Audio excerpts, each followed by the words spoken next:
Welcome to Research Renaissance, presented by the Karen Toffler Charitable Trust. Embark on a journey into the forefront of cutting-edge brain science as we feature insightful discussions with a diverse array of guests, from early career researchers pioneering groundbreaking science to influential voices in investment communities, policymaking, and research institutions. Together, we delve into neurological diseases, their causes, treatments, and the quest for cures. Join us in advancing our understanding of the brain and addressing its ailments. Welcome to Research Renaissance. I'm Deborah Westphal, your host and guide through the fascinating future of the brain. Joining me today is Ashley Carey, a PhD candidate and a graduate research assistant in Dr. Silvia Facetti's lab at Temple University. Ashley is also a 2023 Toffler Scholar. Today, we will be discussing neurovascular dysfunction and neuroinflammation associated with Alzheimer's. So let's dive in. Welcome, Ashley. Thank you for having me. Yeah, I'm really excited. We haven't talked in maybe a year, and so I know there's been some fun things that you've been doing and kind of advancing your research, advancing your career. So I'm really looking forward to getting caught up with you today. Yes, me too. So let's just start with, what initially drew you to studying Alzheimer's, and, can you just share what any pivotal moments you had, and maybe just tell us why research? Yeah, so I've always been more science forward in school.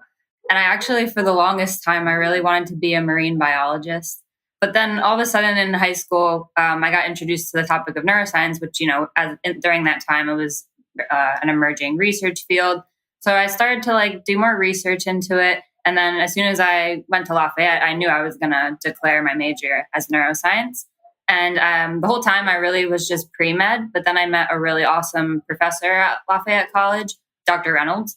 And she taught me all about the research path. She actually let me be an intern in her lab. So she showed me the workings of how a laboratory operates. And I just changed completely at the last minute and was like, okay, research it is. And I applied to a program. And then I ended up at Temple, where I really learned what Alzheimer's disease was. I learned about neurodegenerative diseases in general in college, but really the actual foundation of dementia, I learned all of that information working in my PhD lab. Yeah. That's interesting. So marine biology and, the study of animals, and then now you're studying people and people's brains. So kind of what is that relationship there? And because it seems like that would be maybe an easy jump. I don't know. It's definitely a little bit different, but just kind of learning how the brain really does control every other organ system in the body. Neurons project from your brain all the way down to your feet. So, really how neurons communicate with each other, how they communicate with other organs. That's really what drew me into neuroscience. And also, if your brain fails, your whole body is not going to operate properly. So it's kind of a really cool, the fact that the brain controls so much of, our daily activities. Yeah. So when you got into your graduate studies, what was the most kind of surprising thing about the brain that you learned? Well, definitely in college, I really only learned what neurons were. I didn't really learn that there's other types of cells in the brain. You have your glial cells, which kind of do some immunosurveillance. And then also the vasculature. I feel like when people think of the brain, they think neurons, but there's a whole network of vasculature, and that's really the lifeline to every cell in the brain. So it was just really interesting. There's a whole other side of neuroscience, which is the vascular portion of it. Yeah, and you're in Dr. Facetti's lab, which is really, and I had her on the podcast not too long ago, and that is really kind of that vascular, blood, and then brain. What is it like to be kind of in that lab? Because she talked about some of the cross functions, some of the different kind of areas of studies. Mm-hmm. What is that like to be in her lab, and what is your specialty? So being in the lab is very interesting. There's a lot of projects going on. There's a lot of people, but it just shows very how broad the field of dementia can get, even when you're focusing specifically on the vasculature. So everybody is focusing on either, you have somebody looking at heart function in Alzheimer's disease or specifically neuroinflammation, other people looking at blood-brain barrier permeability. So you really get to learn through all these projects, all the different subsets of kind of dysfunction that could be associated with, Alzheimer's disease.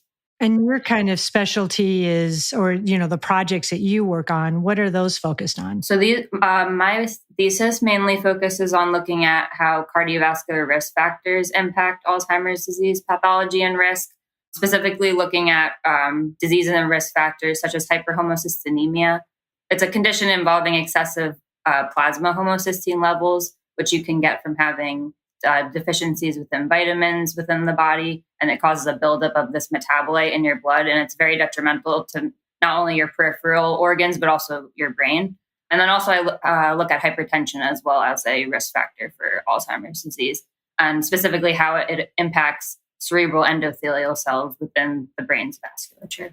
What was that last word you just said? Cerebral what? Cerebral endothelial cells. Yeah, what are those? So within vessels, there's different types of vessels. So for example, a bigger vessel, within you would have a basement membrane, and then around that you would have endothelial cells, and then around that smooth muscle cells. So the endothelial cells are really important for maintaining the integrity of the vessel, so nothing leaks out. And then also smooth muscle cells are important for the contraction and relaxation of the vessels.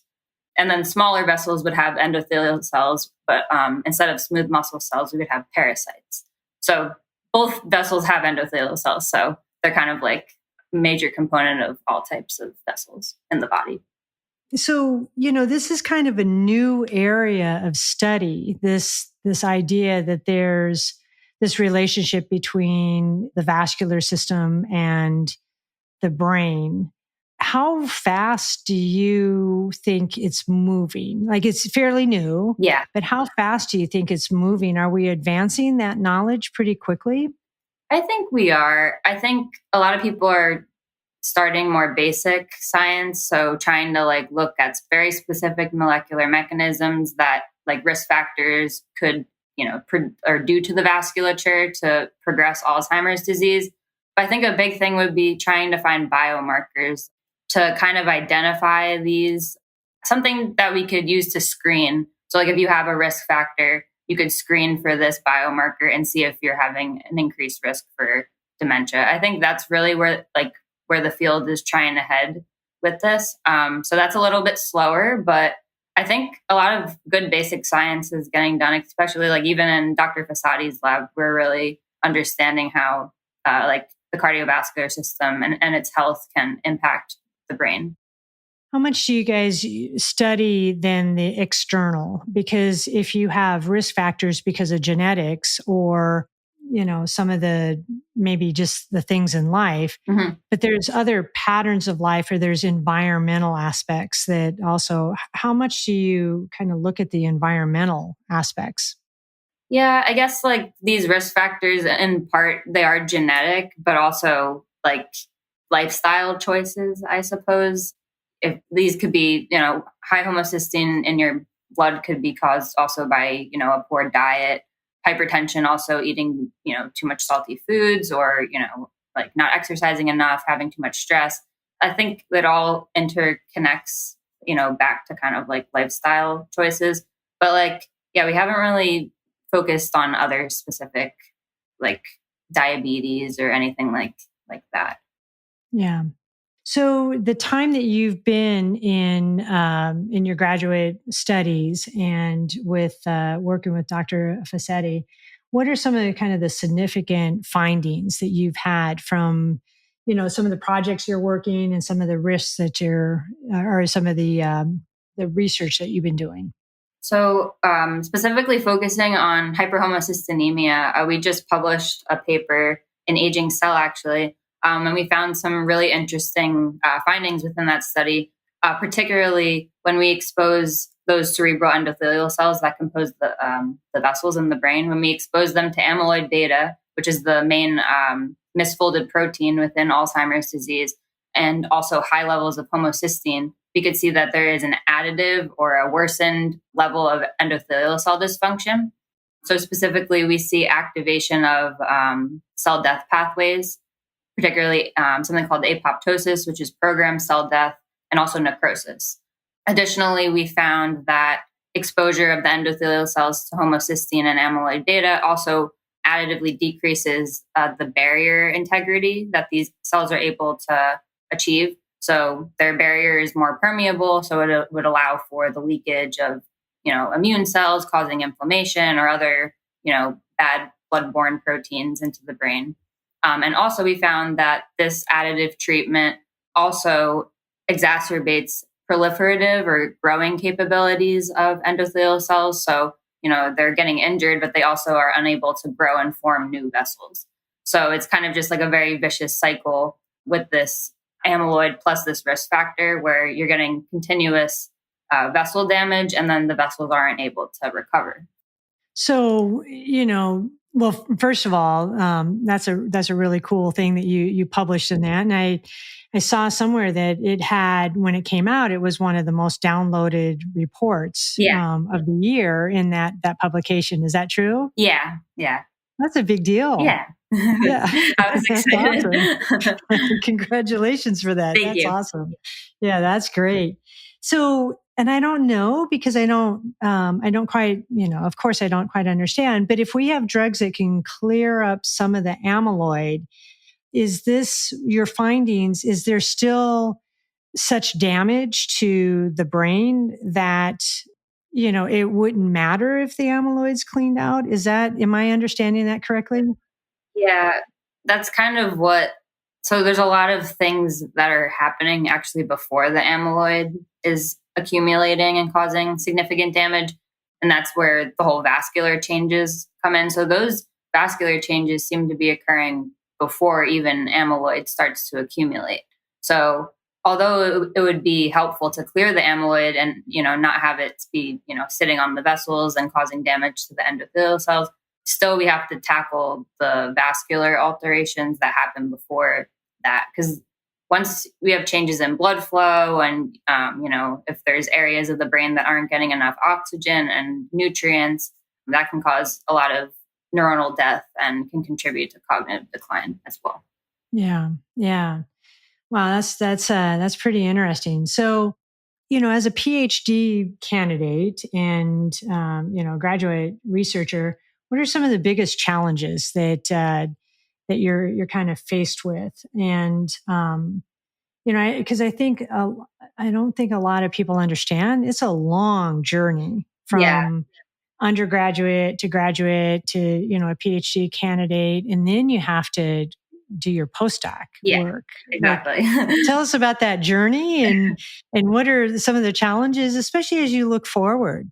So definitely doing a PhD in a lab that focuses on an aging disease, I think that itself is very challenging because one of the biggest challenges is my model. We age them to 13 to 14 months, and we also have cardiovascular risk factors on top of that. So a lot of the animals don't survive. So getting enough numbers to actually, be able to have enough power to have significance in my experiments with the animals is challenging.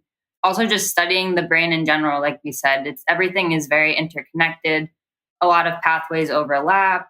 Again, the vasculature is very complex. You have different types of vessels in different areas of the brain. It's really hard to sparse apart, what's happening in this area of the brain compared to, another area of the brain.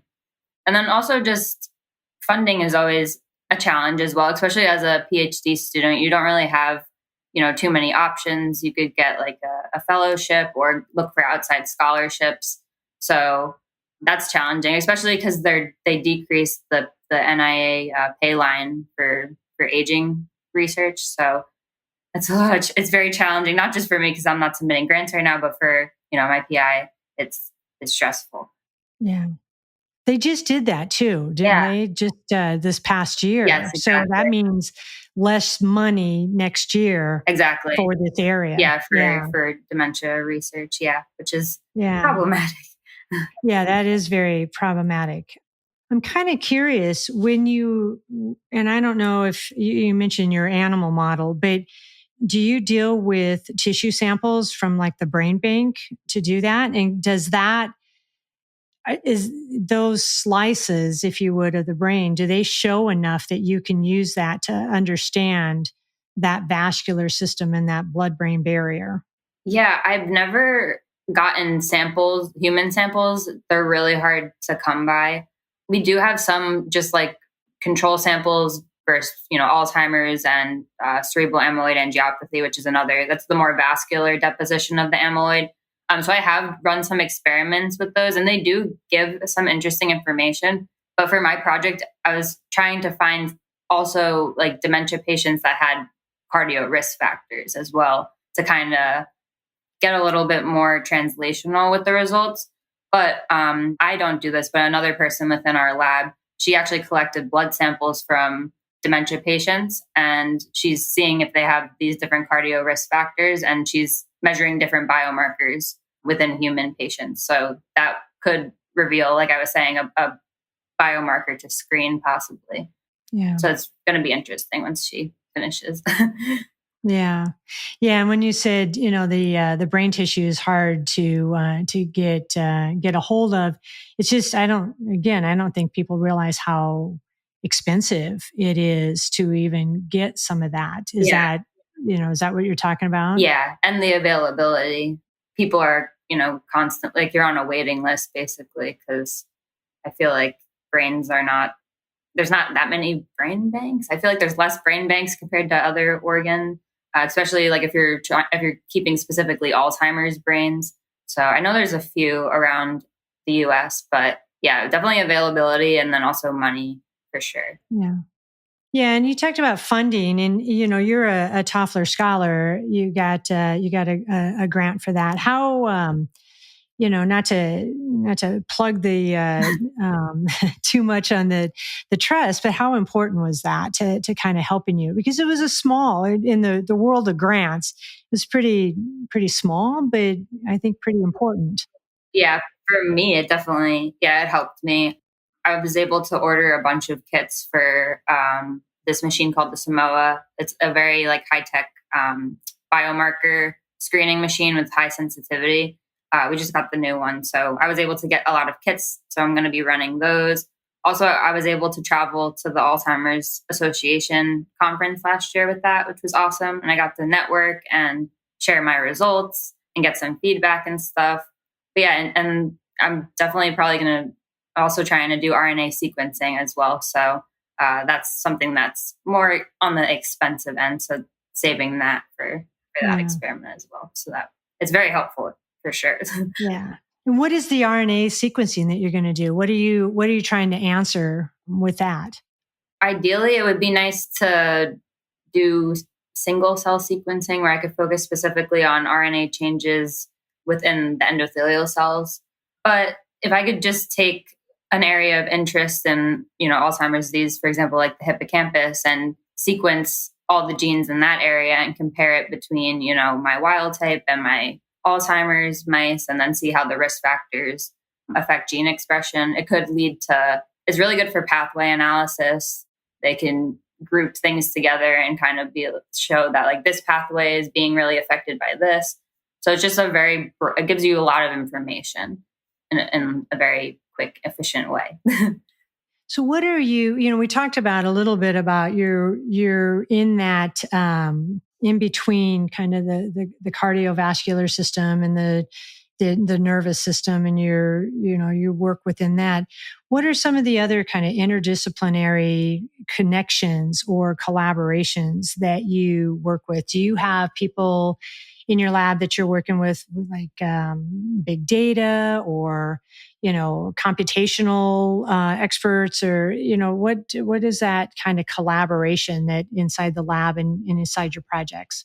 Yeah, so one big collaboration is there's one person in the lab who is in charge of all the behavioral testing of the animals. So this is a really important part of our research because we want to not only see the actual molecular changes, we also want to see how that translates into an animal's capability of learning a task. So that's very important. Also, we do have someone who's in charge of all the biomarker studies. So that's also important for like the vasculature, just to see what's going on within the blood circulating through the body. Yeah, mainly just like cardiovascular and neuroscience. Also, we collaborate with the lymphatics department as well, which is becoming more relevant for my project because it seems that within the TG257680 model mouse, it seems that there's also lymphatic deposition of amyloid. So the amyloid's also getting stuck in the vessels that not in the brain, but surround your brain and help clear waste from your brain. That's kind of what that system is in charge of. So that's also that definitely is an emerging area of study, the lymphatic system. Yeah, for sure. Okay. It's very interesting. And does that also have the relationship to the inflammation and of inside the brain or around the brain? Okay. Yeah, it can. So that system is in charge of circulating cerebrospinal fluid. And then through that, actually, as we sleep, the lymphatic system is working to clear out any like debris or garbage in our brain, basically. That's why they say sleep is so important, because for multiple reasons it is. But yeah, so that's becoming another big focus. So not only you have the vasculature in the brain, you also have these other vessels that aren't, carrying blood. They're carrying fluid around your brain, basically. Yeah, I had, I think his podcast came out today, Dr. Alan Avidid from UCLA, who's a sleep expert. And, there's a direct, he's found a direct connection between REM disorder, which is that kind of that sleep, and Parkinson's. And, oh, wow. Yeah.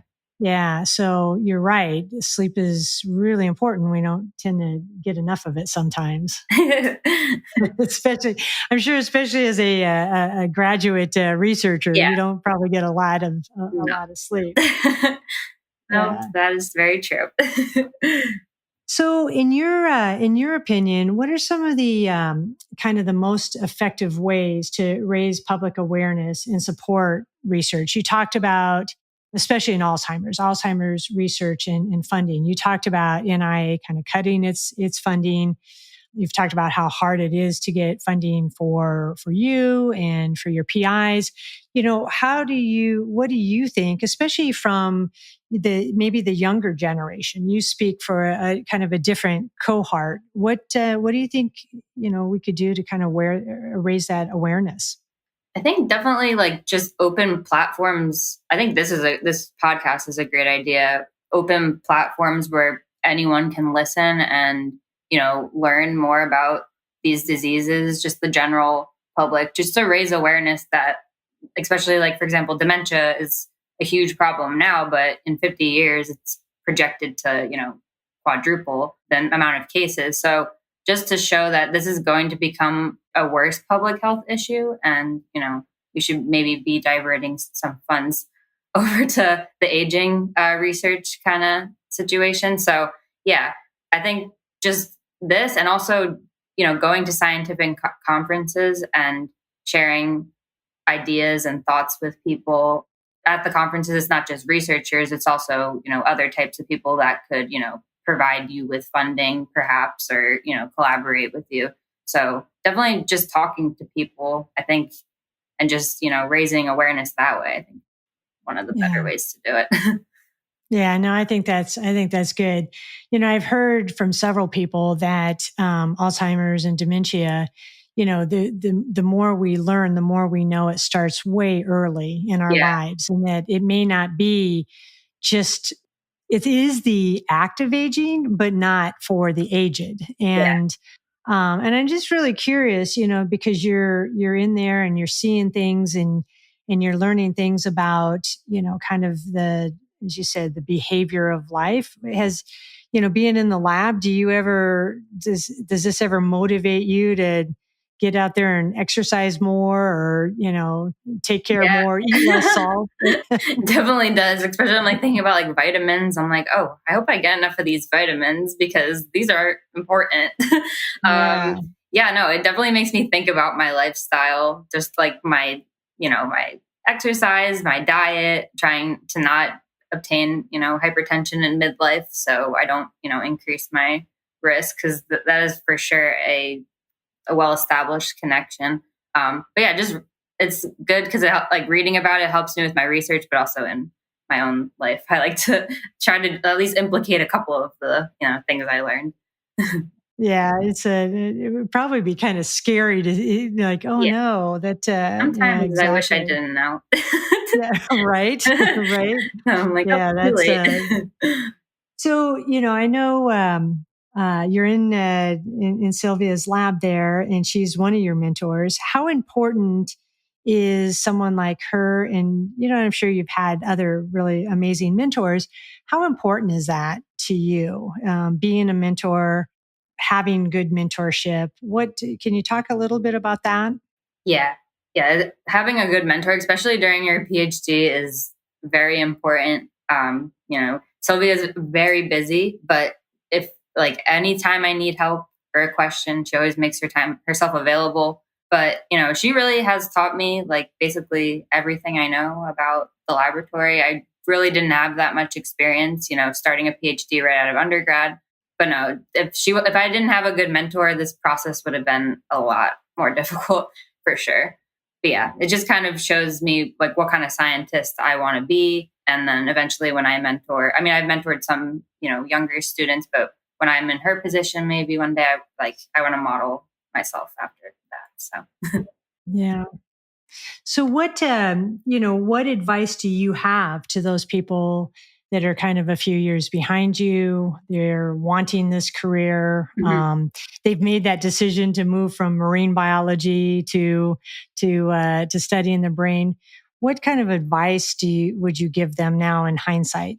I would have definitely started earlier getting research experience, because if anything, through the whole applying process for my PhD, like it was very like experience driven, like what have you done so far? And, I didn't do too much. So I was a little nervous about that. So definitely if you want to do research, I would say definitely start early, apply for internships, get your foot in the lab to see if you actually like it.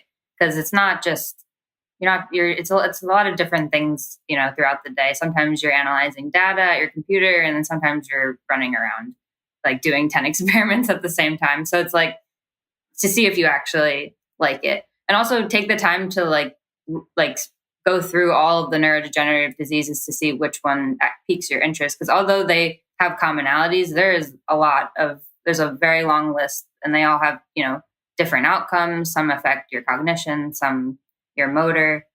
So just take a peek around and see which one interests you the most, I would say. What was the interest in the influence for you for Alzheimer's? What was that? Did you have a family member, or was there, what was kind of the personal that you landed on that disease?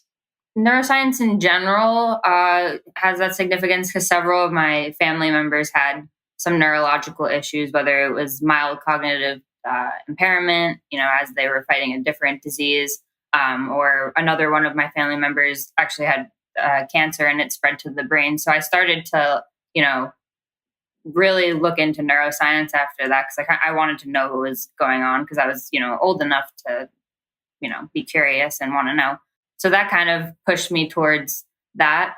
But Alzheimer's disease in general, I don't know. I never really studied it at all. It was very novel to me. And Sylvia really did a great job explaining like kind of the background of it. And I was just very intrigued because there's a lot of answers that are missing and questions to be asked. So I thought it would be a good, field for me to do my thesis in.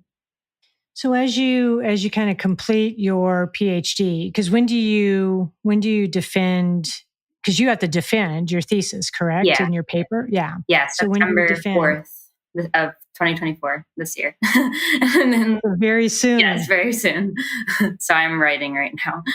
Yeah. So what are your long-term aspirations? I mean, maybe it's not a place where you want to go, but maybe there's just something, maybe a focus that you want to continue. Like, what are your aspirations, your long-term aspirations?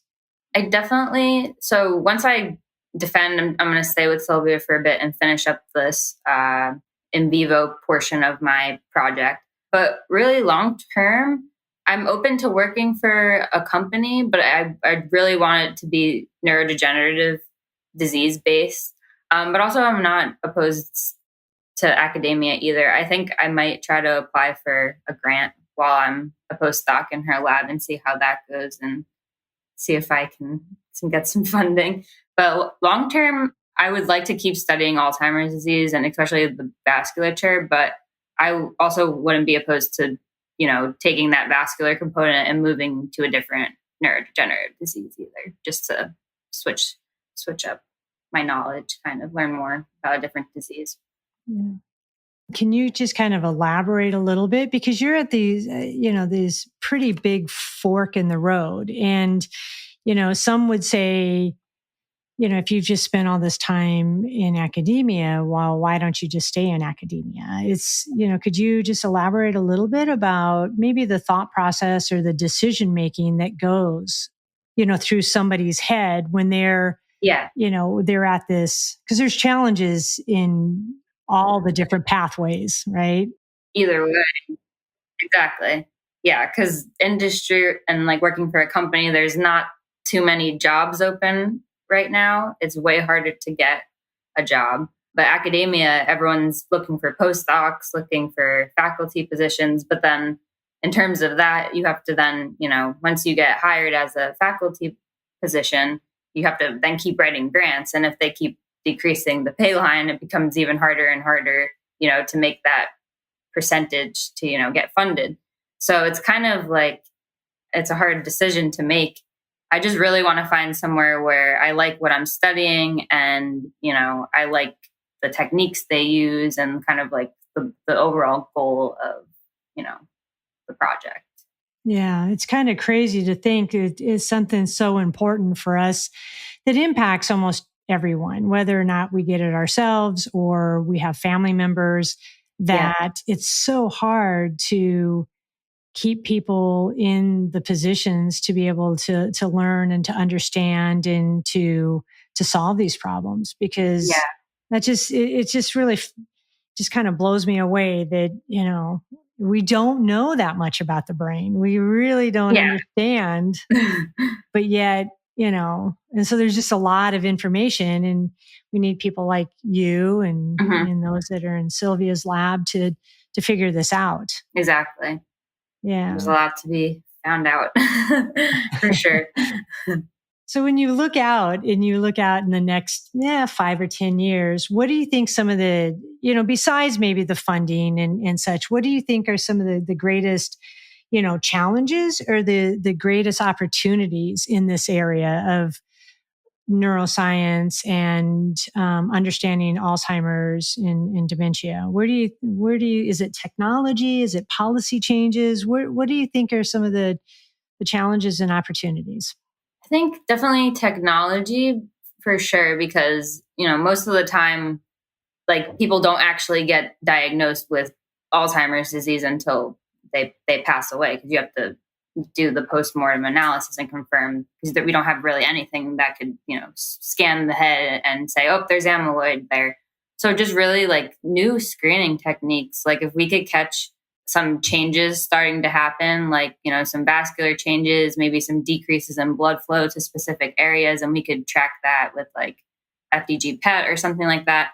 I think that really like is like a main focus for sure. And a main challenge, because just being able to detect earlier instead of, waiting till a person's in their 70s or 80s and there's really nothing we could do, when the disease has progressed that much. Yeah. Yeah. And I think about these, these blood tests too, that, you and others are kind of working on. And I think that would be pretty amazing that you draw the blood when, you're born, and every year you go in for your annual. It's just part of the panel. Yeah. It would be part of the panel, and then you can understand what's happening, Yeah, that's amazing. So when you think about your kind of professional goals, and what is your greatest hope for the future for you? You said, you're open to things, and you want to work on interesting things, but what are your greatest hopes, and what do you kind of hope to achieve? When you're either running a lab or running a line of business, what are those as aspirational things for you? I definitely just want to make a positive impact, within the field of neuroscience. I want to, contribute in some way to, either thinking of or finding some pathway we could target for maybe a new therapeutic opportunity, or again, finding some specific molecule we could screen for, to catch these diseases earlier in life. So if I could just make any specific contribution to that, I think that would be really, really just my main goal. Yeah. And just enjoying my project also. Yeah. Yeah. That's a big part of it, right? Yeah. It's so hard. You got to enjoy it. But I think you're already making an impact. You're publishing paper, you're doing good research, you're working with other people. Yeah. That's pretty amazing. So, as we kind of wrap up here, was there something that you wanted to touch on that we didn't discuss? Something that, kind of came to your mind that, additional things that you would like to maybe just kind of note in what you're doing in your research? I think we covered most of it. Oh, I have another paper. Actually, this is one thing. I have another paper in preparation for publication right now. So that will be coming out soon. This paper is also looking at kind of the same pathways of endothelial cell dysfunction as I previously mentioned, but this time it's looking at amyloid and something called cerebral hypoperfusion. So this phenomenon is just basically decreased blood flow to the brain, to certain areas of the brain. And it's not only common in Alzheimer's disease, but also it's a consequence of cardiovascular diseases and risk factors. So for example, like hypertension is known to decrease blood flow to the brain, stroke, obviously, because it's occluding vessels and blocking blood flow. So that paper is trying to mimic that in vitro in cells. So that will be coming out soon as well, which will be exciting. Do you know where that's going to be published? Is that going to be published in a journal, or? Yeah, I'm thinking something more like stroke or circulation. Maybe not circulation's very high impact, but maybe some subset. Because I think the whole hypoperfusion, like disruption of blood flow, I think it would fit well into a journal like that. But yeah, I haven't picked a specific journal yet, but the paper's written, so we just have to submit it. Well, that's great. Yeah. That's great. Thank you for sharing that, because I can't. That'd be exciting to read that too. Does that also get into maybe like traumatic brain injury? Does that decrease the blood flow too?